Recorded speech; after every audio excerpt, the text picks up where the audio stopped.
In the last video, we looked at using the z-tables to determine a probability. So for instance, in a fictitious basketball player, we wanted to know whether what was the probability of the player scoring at least 15 points using a z-table to refresh your memory.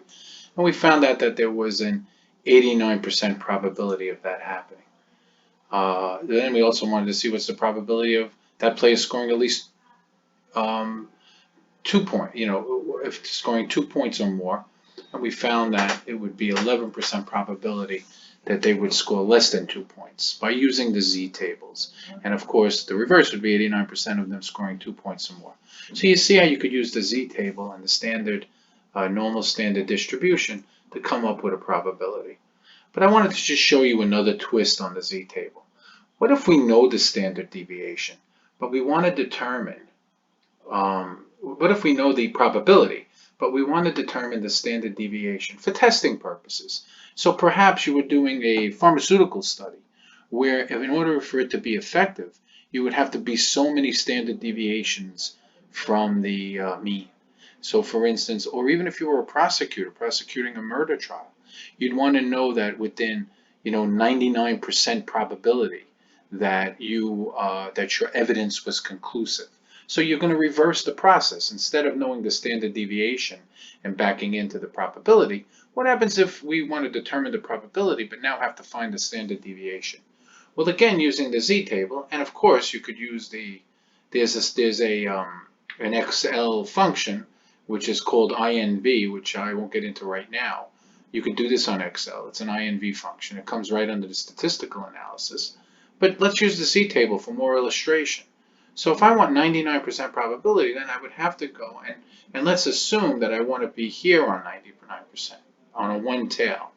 So I'm looking for the positive 99%. So I want to be in one tail. So, because obviously I could be 99% either way, and that would be two-tailed.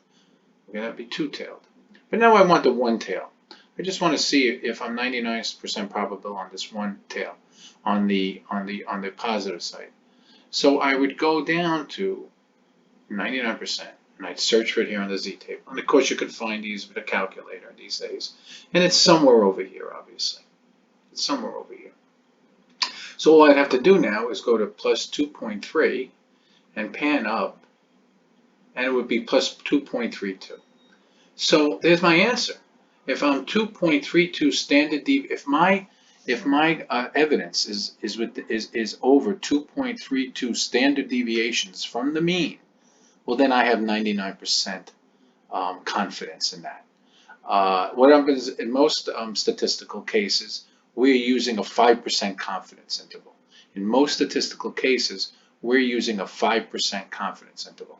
Now, of course, if it's something like a murder trial or like the vaccine, you may want 1/10 of 1%.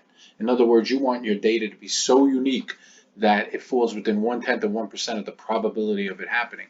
So it would be improbable that it wouldn't happen, right? And that means you would give out the vaccine or you would charge somebody with a murder, right? You'd have to have very conclusive evidence. I like to tell my class, let's say there's your prosecutor's investigating a murder, and it's in the quad of a student party, and the detectives know that they have two suspects, or they have a suspect, but the suspect was wearing a school logo. Well, the probability of somebody wearing a school logo that day is quite common. It might be 70 or 80% probable that they were wearing a school logo. So that's not conclusive enough evidence for me to charge that person with a crime. But let's say there was a footprint, and they come back with a footprint, and they say only 1/10 of 1% of the population in the area would have this sneaker. Well, now I've got something that's so unique that I could move forward. So try to think of it that way. We'll talk more about that. That's called kind of not making a type 1 or type 2 error, which is a conversation for another day. But if I'm looking for like 95%, which is the usual standard for statistical analysis, then I'm going to look for something right about here, which would be 1.64 and 1.65 standard deviations. Then I could be confident. And then I go on the negative side, and I can also find something within 5%, which would be right, 5% probability would be right about here, which would be on the negative side. Hold on a minute. Bear with me. it would be right about here. Same thing, 1.6 on both sides. I should know that.